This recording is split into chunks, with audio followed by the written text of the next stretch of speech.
അധ്യക്ഷൻ, ഈ സമ്മേളനം ഔപചാരികമായി ഉദ്ഘാടനം ചെയ്ത നബാർഡിൻ്റെ ചെയർമാൻ കൂടിയായ ശ്രീമാൻ KV ഷാജി, വേദിയിൽ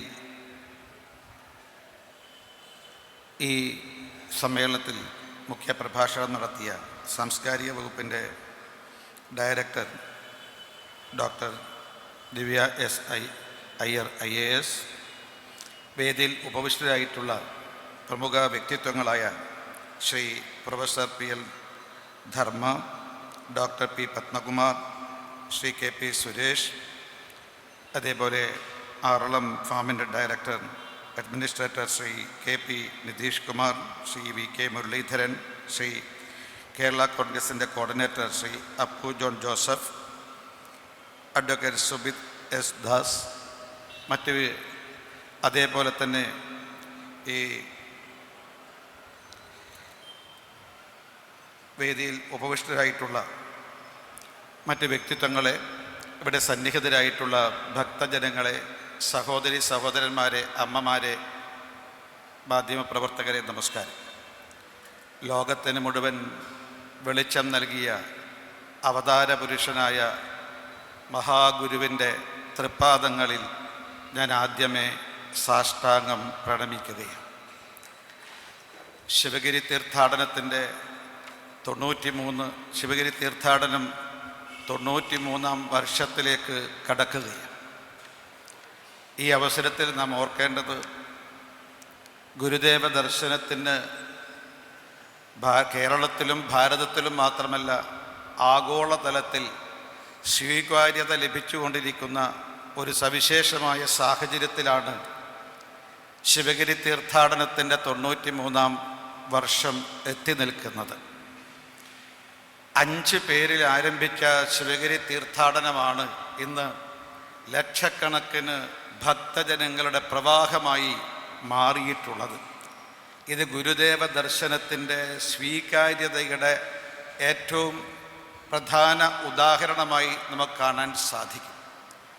മാത്രമല്ല, ജാതി മത പരിഗണനകൾക്ക് അതീതമായിട്ട് ഉള്ള ഭക്തജനങ്ങളുടെ ഒഴുക്കാണ് ശിവഗിരി കുന്നുകളിലേക്ക് ഇപ്പോൾ നടക്കുന്നത്. മാത്രമല്ല, ഗുരുദേവൻ രചിച്ച ദൈവശതകം അത് വിദേശ ഭാഷകളിൽ 64 വിദേശ ഭാഷകളിൽ പരിഭാഷപ്പെടുത്തിയിട്ടുണ്ട്. 40 ഇന്ത്യൻ ഭാഷകളിലും പരിഭാഷപ്പെടുത്തിയിട്ടുണ്ട്. നോക്കണം, ദൈവദശകം എല്ലാം കൂടിച്ചേർന്ന് 104 ഭാഷകളിലേക്ക് പരിഭാഷപ്പെടുത്തിയിട്ടുണ്ടെങ്കിൽ നാം ഓർക്കേണ്ടത് ലോകം മുഴുവൻ ഗുരുവിനെ സ്വീകരിക്കാൻ തയ്യാറായി എന്നുള്ളതാണ്. ഞാൻ മാത്രമല്ല, ഒരു കാലത്ത് ഗുരുദേവ ദർശനത്തെ എതിർത്തവർ, ഗുരുദേവൻ്റെ മഹിമയെയും ഗരിമയെയും എതിർത്തവർ, ഇന്നവർ ഗുരുദേവ ദർശനത്തെ വാനോളം ഉയർത്തിപ്പിടിക്കാൻ തയ്യാറാകുന്നു.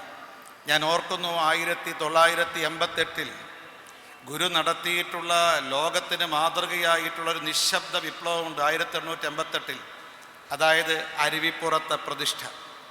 അത് ഐതിഹാസികവും അത്ഭുതകരവുമായ ഒരു സാമൂഹ്യ വിപ്ലവമാണത്, നിശബ്ദ വിപ്ലവമാണത്. പക്ഷേ അതിൻ്റെ ശതാബ്ദി 1988 ആഘോഷിക്കാൻ ശിവഗിരി മഠം തീരുമാനിച്ചപ്പോൾ അന്നത്തെ ഇന്ത്യയുടെ പ്രധാനമന്ത്രി രാജീവ് ഗാന്ധി വന്നു അരുവിക്കരയിൽ. അന്നത്തെ പ്രതിപക്ഷ നേതാവ് ലാൽകൃഷ്ണ അഡ്വാനി വന്നു. പക്ഷേ കേരളത്തിലൊരു മുഖ്യമന്ത്രിയെ ക്ഷണിച്ചപ്പോൾ അദ്ദേഹം ആ പരിപാടിയിൽ ക്ഷണം നിരസിച്ചു എന്ന് മാത്രമല്ല, പിറ്റേ ദിവസം ലേഖനം എഴുതി, ഈ ഗുരുദേവ ദർശനത്തിന് ഇന്നത്തെ വർത്തമാന കാലത്ത് യാതൊരു പ്രസക്തിയുമില്ല എന്നദ്ദേഹം ലേഖനം എഴുതി പ്രസിദ്ധീകരിക്കുകയുണ്ടായി. പക്ഷേ അദ്ദേഹത്തിൻ്റെ ഇന്നത്തെ അനുയായികൾ ഈ ശിവഗിരിയിൽ വരാനും ദർശനം നടത്താനും ഗുരുദേവ ദർശനത്തെ വാനോളം പുകഴ്ത്താനും അതിൻ്റെ കാലിക പ്രസക്തിയെക്കുറിച്ചും പ്രാധാന്യത്തെക്കുറിച്ചും പ്രസംഗിക്കാനും തയ്യാറായതിൽ നമുക്കെല്ലാവർക്കും, ഗുരുഭക്തന്മാർക്ക് നമുക്ക് സന്തോഷമുണ്ട്, ആഹ്ലാദമുണ്ട്, അഭിമാനമുണ്ട് എന്നുകൂടി പറയുകയാണ്. ഞാൻ സൂചിപ്പിച്ചത്, ഈ 93-ാം ശിവഗിരി തീർത്ഥാടന സമയത്ത് ഈ ശാരദാനന്ദ സ്വാമികളുടെ വാചകം ഞാൻ കടമെടുത്തുകൊണ്ട് പറയുന്നു. ഈ ഗുരുവിൻ്റെ ഈ മഹത്വവും അദ്ദേഹത്തിൻ്റെ ദർശനത്തിൻ്റെ മഹിമയും ഇന്ന് വിശ്വമനസ്സുകളിലേക്ക് പകർന്നിരിക്കുന്നു, വ്യാപിച്ചുകൊണ്ടിരിക്കുന്നു എന്നുള്ളതാണ്. അതിൻ്റെ ഭാഗം തന്നെയാണ് നാം ഇന്ന് ഓർക്കേണ്ടത്. നാം ഇവിടെ ചർച്ച ചെയ്യുന്നത് കാർഷിക മേഖലയെക്കുറിച്ച്, കൈത്തൊഴിലിനെക്കുറിച്ച്, കച്ചവടത്തെക്കുറിച്ച്, അതിനെല്ലാം അപ്പുറത്ത് സ്വയം പര്യാപ്തതയെക്കുറിച്ചാണ്, സ്വയം പര്യാപ്തതയിൽ അധിഷ്ഠിതമായ വികസനത്തെക്കുറിച്ചാണ് ഇവിടെ ചർച്ച നടക്കുന്നത്. സത്യത്തിൽ എല്ലാവരും സൂചിപ്പിച്ചതുകൊണ്ട് ഞാൻ ആവർത്തിക്കുന്നില്ല. ഈ ശിവഗിരി തീർത്ഥാടനം എന്നുള്ളത് ഗുരുദേവൻ കൽപ്പിച്ചിട്ടുള്ളത് അത് അറിവിൻ്റെ തീർത്ഥാടനമായിട്ടാണ്. അതുകൊണ്ടാണ് അഷ്ടലക്ഷ്യങ്ങൾ ഗുരുദേവൻ ഈ തീർത്ഥാടനത്തിന് മുന്നിൽ അവതരിപ്പിച്ചത്. ആ അഷ്ടലക്ഷ്യങ്ങളൊന്നും ഞാൻ വിശദീകരിക്കുന്നില്ല. വിദ്യാഭ്യാസം, അതുപോലെ ശുചിത്വം, അതിനുശേഷം ഈശ്വരഭക്തി, അതിനുശേഷം സംഘടന, അതിൽ കൃഷിയുണ്ട്, ഈ കൈത്തൊഴിലുണ്ട്, ആധുനിക സാങ്കേതിക വിദ്യയുണ്ട്. ഇതെല്ലാം തന്നെ 8 ലക്ഷ്യങ്ങൾ ഗുരുദേവൻ ഈ ശിവഗിരി തീർത്ഥാടനത്തിൽ ലക്ഷ്യമായിട്ട് അവതരിപ്പിച്ചു. അപ്പോൾ നേരത്തെ ഇന്ന് ഉദ്ഘാടന സമ്മേളനത്തിൽ കാലത്ത് മുഖ്യമന്ത്രി പറഞ്ഞത് സന്യാസിമാർ ആത്മീയതയെക്കുറിച്ച് മാത്രമേ ശ്രദ്ധിക്കുന്നുള്ളൂ എന്നുള്ളതാണ് അദ്ദേഹം പറഞ്ഞത്. പക്ഷേ ഭാരതീയ സന്യാസി പരമ്പര എന്ന് പറയുന്നത് ആധ്യാത്മികതയെക്കുറിച്ച് മാത്രമല്ല അവർ ചിന്തിച്ചത്, അവർ ലൗകികതയെക്കുറിച്ചും ഭൗതികതയെക്കുറിച്ചും ചിന്തിച്ചിരുന്നു. കാരണം ഗുരുദേവ ദർശനം അഥവാ സനാതന ഭാരതീയ ദർശനം എന്ന് പറയുന്ന, സനാതന ധർമ്മം എന്ന് പറയുന്നത് ഭൗതികതയ്ക്കും ലൗകികതയ്ക്കും ആത്മീയതയ്ക്കും ഒരുപോലെ പ്രാധാന്യം കൊടുത്തിട്ടുള്ളതാണ്. അതായത് ഭൗതികത, ലൗകികതയും ആധ്യാത്മികതയും എന്ന് പറയുന്നത് 2 മാർഗങ്ങളല്ല. അത് മനുഷ്യൻ്റെ വികാസത്തിന് അനിവാര്യമായിട്ടുള്ള 2 ഘടകങ്ങളാണ്. ഈ 2 ലൗകികതയും ആധ്യാത്മികതയും 2ഉം സമഞ്ജസമായി സമ്മേളിക്കുന്നതാണ് ഗുരുദേവ ദർശനം അഥവാ സനാതന ധർമ്മം എന്ന് പറയുന്നത്, ഭാരതീയ ദർശനം എന്ന് പറയുന്നത്. ഭാരതത്തിലെ സന്യാസി പരമ്പരകൾ, അത് ശിവഗിരി മഠത്തിലെ ഇന്നത്തെ വർത്തമാനകാലത്തെ സന്യാസി സമൂഹമടക്കം ഇവിടുത്തെ പാവപ്പെട്ടവരെക്കുറിച്ചും സാധാരണക്കാരനെക്കുറിച്ചും കൃഷിക്കാരനെക്കുറിച്ചും എല്ലാം ചിന്തിച്ചവരാണ്. കരയേറേണ്ടവർ എത്ര പേരോ താഴത്തു പാഴ്ചേറിൽ അമർന്നിരിക്കെ താൻ ഒറ്റയ്ക്ക് ബ്രഹ്മപദം കുതിക്കും തപോനിധിക്കെന്തൊരു ചാരിതാർത്ഥ്യം. ഇതാണ് നമ്മുടെ സന്യാസി പരമ്പരയുടെ മനസ്സിലുണ്ടായിരുന്നത്. ആത്മനോ മോക്ഷാർത്ഥം ജഗത് ഹിതായച്ച, അതായത് അവരുടെ മോക്ഷമല്ല, ഒരു സമൂഹത്തിൻ്റെ നന്മ, രാഷ്ട്രത്തിൻ്റെ നന്മ, ലോകത്തിൻ്റെ നന്മ, മുഴുവൻ സർവചരാചരങ്ങളുടെയും നന്മ. ഇതാണ് സർവസംഘ പരിത്യാഗികളായ സന്യാസിമാർ മുറുകെ പിടിച്ചത്. ആ സന്യാസി പരമ്പരയിലെ അഗ്രേസരനാണ് ശ്രീനാരായണ ഗുരുദേവൻ. അതുകൊണ്ടാണ് ഈ ശിവഗിരി തീർത്ഥാടനത്തിൽ അദ്ദേഹം ഈശ്വരഭക്തിയെക്കുറിച്ചും പറഞ്ഞു, നമ്മുടെ ലൗകികതയെക്കുറിച്ചും പറഞ്ഞു, ഭൗതിക വികാസത്തെക്കുറിച്ചും പറഞ്ഞു. സത്യത്തിൽ ഞാൻ ആഗ്രഹിക്കുന്നു ഈ അഷ്ടലക്ഷ്യങ്ങളും അതേപോലെ ഗുരുദേവൻ നിർദ്ദേശിച്ച പഞ്ചശുചിത്വങ്ങളുണ്ടല്ലോ, പഞ്ചശുചിത്വം, അത് ശരീരശുദ്ധിയായാലും വാക്ശുദ്ധിയായാലും മനഃശുദ്ധിയായാലും 5 ശുദ്ധികളും നമുക്ക് ജീവിതത്തിൽ പകർത്താൻ സാധിച്ചാൽ, അതേസമയത്ത് അഷ്ടലക്ഷ്യങ്ങൾ നമ്മുടെ ഭരണകൂടങ്ങൾ നമുക്ക് നടപ്പിലാക്കാൻ ശ്രമിച്ചാൽ, അത് നടപ്പിലാക്കിയാൽ സത്യത്തിൽ കേരളവും സ്വന്തം കാലിൽ നിൽക്കും, ഭാരതവും സ്വന്തം കാലിൽ നിൽക്കും. എത്ര ത്രികാലജ്ഞാനിയാണ് ഗുരുദേവൻ എന്ന് പറയുന്നത്. ഗുരുദേവൻ ദൈവം തന്നെയാണ്, അതേ ഋഷീശ്വരനാണ്. അതുകൊണ്ട് അദ്ദേഹത്തിന് ഭൂതകാലത്തെക്കുറിച്ച് മാത്രമല്ല വർത്തമാനകാലത്തെക്കുറിച്ചും ഭാവിയെക്കുറിച്ചും കാണാൻ സാധിക്കും. അപ്പോൾ 1924 ആ കാലഘട്ടങ്ങളിൽ നിങ്ങൾ നോക്കൂ, ആ കാലഘട്ടങ്ങളിലാണ് ഗുരുദേവൻ അഷ്ടലക്ഷ്യം മുന്നിൽ വെച്ചത്. ഇത് ഇന്നും പ്രസക്തമായി, നാളെയും പ്രസക്തിയുള്ളതാണ്. അതുകൊണ്ട് ഗുരുദേവൻ അവതാര പുരുഷനാണ്, ദൈവമാണ്, ഋഷീശ്വരനാണ്, ത്രികാലജ്ഞാനിയും കൂടിയാണ്. അതുകൊണ്ട് അദ്ദേഹം നാളെയും കണ്ടു, അതിനപ്പുറത്തും കണ്ടു അദ്ദേഹം. അതുകൊണ്ടാണ് അഷ്ടലക്ഷ്യം നമ്മുടെ മുന്നിൽ അവതരിപ്പിച്ചത്. പക്ഷെ ഒരു കാര്യം നമുക്ക് പറയാനുള്ളത്, നമ്മുടെ ഈ അഷ്ടലക്ഷ്യങ്ങൾ കേവലം പ്രസംഗിക്കാനുള്ളതല്ല. പഞ്ചശുദ്ധി പ്രസംഗിക്കാൻ, നമ്മുടെ ജീവിതത്തിൽ പകർത്താനുള്ളതാണ് പഞ്ചശുദ്ധി. അത് ശരീരശുദ്ധിയായാലും വാക്ശുദ്ധിയായാലും മനഃശുദ്ധിയായാലും ഇന്ദ്രിയശുദ്ധിയായാലും എന്ത് ശുദ്ധിയായാലും. അതേ സമയത്ത് അഷ്ടലക്ഷ്യങ്ങൾ എന്ന് പറയുന്നത് ജനാധിപത്യ സംവിധാനത്തിൽ കാർഷിക മേഖലയുടെ പുരോഗതി, വിദ്യാഭ്യാസ പുരോഗതി, വ്യവസായ പുരോഗതി, കൈത്തൊഴിലിൻ്റെ പുരോഗതി, ശാസ്ത്ര സാങ്കേതിക വിദ്യകളുടെ പുരോഗതി, ഇതെല്ലാം നമ്മുടെ സർക്കാരുകളാണ് നടപ്പിലാക്കേണ്ടത്. പക്ഷേ ഇപ്പോൾ നോക്കൂ നിങ്ങൾ, കഴിഞ്ഞ ഗുരുദേവനും മഹാത്മാഗാന്ധിയും തമ്മിലുള്ള കൂടിക്കാഴ്ചയുടെ 100-ാം വർഷം ഡൽഹിയിൽ വെച്ച് ശിവഗിരി മഠം ആഘോഷിക്കുകയുണ്ടായി. അതിൽ പ്രധാനമന്ത്രിയാണ് പങ്കെടുത്തത്. പ്രധാനമന്ത്രി നരേന്ദ്രമോദിജി അന്ന് പ്രസംഗിച്ചു. അതായത് ഗുരുദേവ ദർശനമാണ് എനിക്ക് മാർഗദർശനം നൽകുന്നത്. ഗുരുദേവ ദർശനമാണ് എൻ്റെ സർക്കാരിൻ്റെ ക്ഷേമ പദ്ധതിയിലും വികസനത്തിലും ഞാൻ അതിൻ്റെ ആധാരമായി കാണുന്നത് എന്ന് അദ്ദേഹം പറയുകയുണ്ടായി. നോക്കൂ, നേരത്തെ ഉദ്ഘാടകൻ ഇവിടെ പ്രസംഗിച്ചത് നരേന്ദ്രമോദി സർക്കാരിൻ്റെ, കേന്ദ്ര സർക്കാരിൻ്റെ 11 വർഷത്തെ പദ്ധതികളെക്കുറിച്ചാണ് അദ്ദേഹം ഇവിടെ സംസാരിച്ചത്. ഞാനതിലേക്ക് കടക്കുന്നില്ല.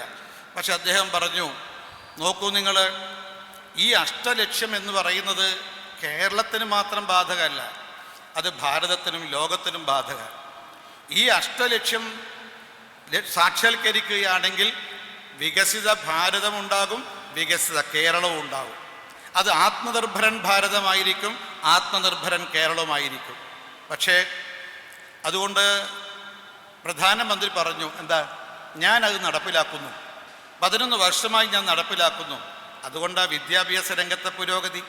സ്വച്ഛ് ഭാരത് എന്നുള്ള പദ്ധതി എനിക്ക് ഗുരുദർശനത്തിൽ നിന്ന് ലഭിച്ചതാണ്. കാർഷിക മേഖലയിൽ ഭാരതത്തിനുണ്ടായ പുരോഗതി, വ്യാവസായിക രംഗത്തുണ്ടായ കുതിപ്പ്, അതുപോലെ ശാസ്ത്ര സാങ്കേതിക രംഗത്തുണ്ടായ കുതിച്ചുചാട്ടം, ഇതെല്ലാം ഈ ഗുരുദേവ ദർശനം ഭരണതലത്തിൽ പ്രാവർത്തികമാക്കാൻ സാധിച്ചതിൻ്റെ ഭാഗമായിട്ടാണ്. അതുകൊണ്ട് പ്രിയമുള്ളവരെ, ഒരു കാര്യം സൂചിപ്പിക്കുന്നത്, കഴിഞ്ഞ 11 വർഷത്തിനുള്ളിൽ എന്താ ഭാരതത്തിനുണ്ടായ മാറ്റം? കഴിഞ്ഞ 11 വർഷം മുമ്പ് ലോകത്തിലെ ഏറ്റവും ദുർബലമായ 10 രാജ്യങ്ങളിൽ ഒന്നായ ഭാരതം ഇന്ന് ലോകത്തിലെ 4ാമത്തെ സാമ്പത്തിക ശക്തിയായിട്ടും ഇതാ 1 വർഷത്തിനുള്ളിൽ ലോകത്തിലെ 3ാമത്തെ സാമ്പത്തിക ശക്തിയായും മാറാൻ വേണ്ടി പോവുകയാണ്. 2047 ആകുമ്പോഴേക്കും ഭാരതം ലോകത്തിലെ 1ാമത്തെ ശക്തിയായി മാറും. ഇതാണ് പ്രതീക്ഷ. അതുവഴി വികസിത ഭാരതം സാക്ഷാത്കരിക്കപ്പെടും. അത് ഈ അഷ്ടലക്ഷ്യങ്ങൾ, ഗുരുദേവ ദർശനം സ്വാംശീകരിക്കാൻ, ഗുരുദേവ ദർശനത്തിൻ്റെ ആധാരത്തിൽ ഒരു ഭരണ മാതൃക സൃഷ്ടിക്കാൻ കേന്ദ്ര ഗവൺമെൻറ്റിന്, നരേന്ദ്രമോദി എന്ന പ്രധാനമന്ത്രിക്ക് സാധിച്ചതുകൊണ്ടാണ്. അവിടെ പ്രസംഗമല്ല ആവശ്യം, പ്രവർത്തനമാണ് ആവശ്യം. പക്ഷേ കേരളത്തിൽ നോക്കൂ നിങ്ങൾ, ഇന്ന് ഭാരതം കാർഷിക മേഖലയിൽ നിരവധി കാർഷിക ഉൽപ്പന്നങ്ങൾ കയറ്റി അയക്കുന്ന രാജ്യം, ഗോതമ്പ് ഉൾപ്പെടെ, പാൽ ഉൾപ്പെടെ. അതേപോലെ തന്നെ നമ്മൾ ഇലക്ട്രോണിക് ഉൽപ്പന്നങ്ങൾ, ഇന്ന് നമ്മുടെ മൊബൈൽ ഫോണ് ലോകത്ത് ഉൽപ്പാദിപ്പിക്കുകയും കയറ്റുമതി ചെയ്യുകയും ചെയ്യുന്ന രാഷ്ട്രങ്ങളിൽ 2ാം സ്ഥാനമാണ് ഭാരതത്തിന്. ഇലക്ട്രോണിക്സ് ഉപകരണങ്ങൾ കയറ്റുമതി ചെയ്യുന്ന ലോകത്തിലെ ആദ്യത്തെ 3 രാഷ്ട്രങ്ങളിൽ ഒന്ന് ഭാരത. ഇത്രയും വലിയ പുരോഗതി ഭാരതത്തിന് കൈവന്നിട്ടുണ്ട്. അത് പ്രസംഗമല്ല, ഗുരുദേവ ദർശനത്തെ പ്രാവർത്തികമാക്കി എന്നുള്ളതാണ് നരേന്ദ്രമോദി സർക്കാരിൻ്റെ പ്രത്യേകത. പക്ഷെ കേരളത്തിൽ ഞാൻ കുറ്റം പറയുന്നില്ല. നമ്മുടെ കാർഷിക മേഖല, വ്യാവസായിക മേഖല, അത് വിദ്യാഭ്യാസ മേഖല, എല്ലാ മേഖലയും നമ്മുടെ കേരളത്തിൽ എവിടെയാണ്? നമ്മുടെ ചർച്ച ചെയ്യപ്പെടുന്ന വിഷയമാണ് ഇന്ന്. ഈ എൻ്റെ മുന്നിലിരിക്കുന്ന സാധാരണ ആൾക്കാർ, അമ്മമാരുണ്ട്, അതുപോലെ പിതാക്കന്മാരൊക്കെ ഉണ്ട്. നിങ്ങളൊരു പക്ഷേ പലരും മക്കളെ കാണുന്നത് നമ്മുടെ വാട്സപ്പിലൂടെ വീഡിയോ കോൾ വിളിക്കുമ്പോൾ എല്ലാം വിദേശത്താണ്. അവർ പഠിക്കാൻ വിദേശത്ത് പോകുന്നു, ജോലി ചെയ്യാൻ വിദേശത്ത് പോകുന്നു. ഇവിടെ പഠിക്കാനും ജോലി ചെയ്യാനും സാഹചര്യമില്ല. പക്ഷെ കേരളം അങ്ങനെയാണോ? അനന്തമായ സാധ്യതയുണ്ട്. നമ്മുടെ ഗുരുദേവൻ്റെ നവോത്ഥാന പ്രവർത്തനങ്ങൾ കൊണ്ട് കേരളം വളരെയധികം മുന്നോട്ട് പോയിട്ടുണ്ടായിരുന്നു. 1957 വിദ്യാഭ്യാസ രംഗത്ത് എന്താ നമ്മുടെ അവസ്ഥ? എന്താ നമ്മുടെ സാക്ഷരത? 57%. 57. അതുകൊണ്ട് ഈ കാണുന്ന കേരളത്തിൽ ഇന്ന് കാണുന്ന നേട്ടങ്ങളുടെ എല്ലാറ്റിൻ്റെയും ഉത്തരവാദിത്വം ഗുരുദേവനും ഗുരുദേവൻ്റെ ദർശനത്തിനും ഗുരുദേവൻ്റെ നവോത്ഥാന പ്രവർത്തനത്തിനുമാണ്. അതുകൊണ്ട് കേരള മോഡൽ എന്ന് പറയുന്നത്, എൻ്റെ പലർക്കും വിയോജിപ്പുണ്ടാകാം, കേരള മോഡലുണ്ട്. ആ കേരള മോഡൽ അത് ഗുരുദേവൻ സൃഷ്ടിച്ച മോഡലാണ്. കേരള മോഡൽ അത് ലോകത്തിന് തന്നെ മാതൃകയാണ്. കാരണം എന്താ? സാമൂഹ്യ രംഗത്ത് ഭേദഭാവങ്ങളില്ലാതെ മുഴുവൻ മനുഷ്യരെയും ഒന്നായി കൊണ്ടുവരാൻ ഗുരുദേവൻ്റെ പ്രവർത്തനങ്ങൾ കൊണ്ട് സാധിച്ചിട്ടുണ്ട്. ഉച്ചനീചത്വങ്ങളില്ലാത്ത, ഭേദഭാവങ്ങളില്ലാതെ, ജാതീയമായ ഉയർച്ച താഴ്ചയില്ലാത്ത മുഴുവൻ സമൂഹത്തെയും ഒരുമിച്ച് കൊണ്ടുവരാൻ സാധിച്ചു. ഇതാണ് ഗുരുദേവൻ്റെ നവോത്ഥാന പ്രവർത്തനം. ഈ ഒരു വലിയ വിപ്ലവം, ഐതിഹാസികമായ വിപ്ലവം, അത്ഭുതകരമായ വിപ്ലവം ഗുരുദേവൻ നടപ്പാക്കുമ്പോൾ ഒരു തുള്ളി രക്തം പോലും ഈ കേരളത്തിൽ വീണില്ല. എല്ലാവരും അത് സഹകരിച്ചു. അതായത് സമവായത്തിൻ്റെ, സമന്വയത്തിൻ്റെ, സാഹോദര്യത്തിൻ്റെ അധിഷ്ഠിതമായൊരു വിപ്ലവമാണ് അദ്ദേഹം നടത്തിയത്. നോക്കൂ നിങ്ങൾ, ഈ രക്തരൂക്ഷിത വിപ്ലവമല്ല, രക്തരഹിത വിപ്ലവത്തിലൂടെയാണ് സാമൂഹ്യ മാറ്റം ഗുരുദേവൻ കേരളത്തിൽ നടത്തിയത്. ഇത് കേരള മോഡലാണ്, ഇത് ലോകത്തിനോട് മാതൃകയാണ്. അതുപോലെ തന്നെ ഞാൻ ഓരോ രംഗത്തും പറയുന്നത്, എല്ലാ രംഗത്തും ഗുരുദേവൻ്റെ മാറ്റങ്ങൾക്ക് പിന്നിൽ ഗുരുദേവൻ്റെ ദർശനമാണ്, ഗുരുദേവൻ്റെ നവോത്ഥാന പ്രവർത്തനമാണ്. പക്ഷേ അതിനുശേഷം ഗുരുദേവൻ്റെ ദർശനം നടപ്പാക്കേണ്ടവർ അത് നടപ്പാക്കിയോ? ഇപ്പം കാർഷിക മേഖലയിലെ കുറിച്ച് ചർച്ച ചെയ്യുമ്പോൾ ഇന്ന് കേരളം എവിടെ നിൽക്കുന്നു? നമ്മുടെ GDP, നമ്മുടെ കാർഷിക മേഖലയിലെ വളർച്ച 8%, ദേശീയ തലത്തിൽ 16%. ഒരു മലയാളിക്ക് ഇന്ന് നമ്മൾക്ക് ആവശ്യമായ നമ്മുടെ പ്രധാനപ്പെട്ട ആഹാരം എന്താ? എൻ്റെയും നിങ്ങളുടെയും അരിയ. നമുക്ക് ആകെ ഒരു വർഷം എത്ര മെട്രിക് ടൺ അരി വേണമെന്നറിയോ നിങ്ങൾ? 40-45 ലക്ഷം മെട്രിക് ടൺ അരി കേരളത്തിന് ആവശ്യം. പക്ഷെ ഉൽപ്പാദിപ്പിക്കുന്ന എത്രയാ? 6 ലക്ഷം മെട്രിക് ടണ്ണിന് താഴെയാണ്. അതുകൊണ്ട് നമ്മളെന്താ ചെയ്യുന്നത്? അരിക്ക് അന്യ സംസ്ഥാനങ്ങളെ ആശ്രയിക്കുന്നു. അരി മാത്രമല്ല, ഞാൻ ദീർഘിപ്പിക്കുന്നില്ല, പച്ചക്കറി ആയാലും ഏത് കാലം പലവ്യഞ്ജനമായാലും എല്ലാറ്റിനും കേരളം മറ്റ് സംസ്ഥാനങ്ങളെയാണ് ആശ്രയിക്കുന്നത്. ഗുരുദേവൻ്റെ അഷ്ടലക്ഷ്യങ്ങൾ നമുക്ക് പ്രാവർത്തികമാക്കാൻ സാധിച്ചിരുന്നുവെങ്കിൽ ഇങ്ങനൊരു ഗതി വരുമായിരുന്നില്ല. ഇന്നെൻ്റെ അമ്മമാരും സഹോദരിമാരും ഉണ്ട് ഇവിടെ. സഹോദരിമാരുടെ തലയിൽ ചൂടുന്ന മുല്ലപ്പൂ പോലും തമിഴ്നാട്ടിൽ നിന്നാണ് കൊണ്ടുവരുന്നത്. ഈ ഒരു സ്വാശ്രയത്വത്തിന് പകരം പരാശ്രയത്വമാണ് കേരളത്തിൽ ഉണ്ടായത്. ഗുരുദേവനെ വിസ്മരിച്ചത് കൊണ്ടാണ് ഈ കേരളത്തിന് ഈ പരാശ്രയത്വവും പരാജയവും ഉണ്ടായത് എന്നുള്ളതാണ് എനിക്ക് സൂചിപ്പിക്കാനുള്ളത്. അതുകൊണ്ട് ഗുരുദേവ ദർശനത്തെക്കുറിച്ച് പ്രസംഗിക്കണം, പക്ഷെ അത് പ്രാവർത്തികമാക്കാൻ നമ്മുടെ കേരളത്തിലെ ഗവൺമെൻറ്റുകൾ തയ്യാറാവണം. ഇതിലൂടെ മാത്രമേ കേരളം ഒരു സ്വാശ്രയ കേരളമായി മാറൂ, വികസിത കേരളമായി മാറൂ എന്നുള്ള അഭിപ്രായം. മാത്രമല്ല, ഒരു കാര്യം കൂടി സൂചിപ്പിക്കുന്നു, കാർഷിക മേഖലയും വ്യാവസായിക മേഖലയിലും നമുക്ക് ഒരുപാട് മാറ്റങ്ങൾ വരുത്താനുണ്ട്.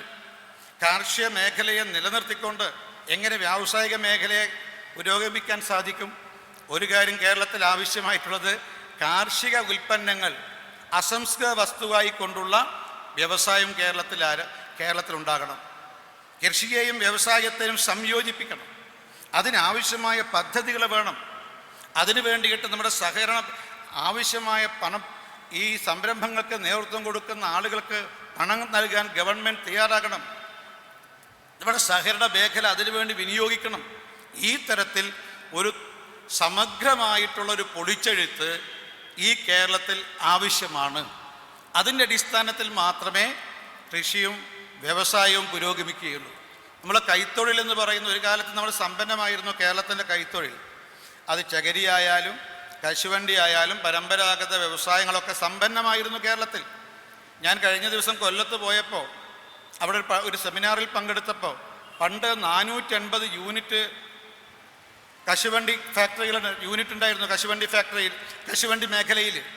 ഇപ്പോൾ ഉള്ളത് പ്രിയമുള്ളവരെ 40 യൂണിറ്റാണ്. 450 40ആയി കുറഞ്ഞു. പണ്ട് 3 ലക്ഷം തൊഴിലാളികൾ കശുവണ്ടി മേഖലയിൽ ഉണ്ടായിരുന്നു. അതിൽ 90% സ്ത്രീകളാണ്. ഇപ്പോൾ 25,000 നിൽക്കുകയാണ്. എല്ലാ മേഖലയും നമ്മൾ തകർച്ചയിലാണ്. പക്ഷേ ഇത് പരിപോഷിപ്പിക്കാനുള്ള സമഗ്രമായിട്ടുള്ള ഒരു മാസ്റ്റർ പ്ലാൻ, ബ്ലൂ പ്രിൻ്റ് നമ്മുടെ കേരളത്തിന് ആവശ്യമാണ്. യുവാക്കന്മാരെ, അവർ വിദേശത്ത് പോകുന്നതിന് പകരം മറ്റ് സംസ്ഥാനങ്ങളിലേക്ക് പോകുന്ന പകരം യുവശക്തിയെ കാർഷിക മേഖലയിലും വ്യാവസായിക മേഖലയിലും നിലനിർത്താൻ കഴിയണം. അതിനെന്ത് വേണം? അവരുടെ അധ്വാനത്തിന് പ്രതിഫലം കിട്ടണം. അധ്വാനത്തിന് പ്രതിഫലം കിട്ടത്തക്ക രീതിയിൽ മാറണം. അതിന് ഗവൺമെൻറ്റിൻ്റെ പ്രോത്സാഹനം ആവശ്യമാണ്. കേന്ദ്ര സർക്കാരിൻ്റെ പ്രോത്സാഹനത്തെക്കുറിച്ചിട്ട് നേരത്തെ നബാർഡിൻ്റെ ചെയർമാൻ ഉദ്ഘാടന പ്രസംഗത്തിൽ നിരവധി പദ്ധതികൾ അദ്ദേഹം പ്രഖ്യാപിച്ചു. ഇതോടൊപ്പം കേരളത്തിൽ ആര് ഭരിച്ചാലും ഇതോടൊപ്പം കേരളവും ചേർന്ന് നിൽക്കണം. മാത്രമല്ല, നമുക്ക് കാർഷിക മേഖലയിൽ ഇനി എന്താ ചെയ്യാനുള്ളത്? മൂല്യവർദ്ധിത വസ്തുക്കളുടെ ഉൽപ്പാദനം. ഈ തരത്തിൽ നമുക്ക് ഒരു കാർഷിക ഉൽപ്പന്നത്തിൽ നിന്ന് തന്നെ എങ്ങനെ മൂല്യവർദ്ധിത ഉൽപ്പന്നമാക്കാൻ സാധിക്കും, ഇതിനെക്കുറിച്ചൊക്കെ സമഗ്രമായ ചർച്ചകൾ കേരളത്തിൽ നടക്കേണ്ടതായിട്ടുണ്ട്.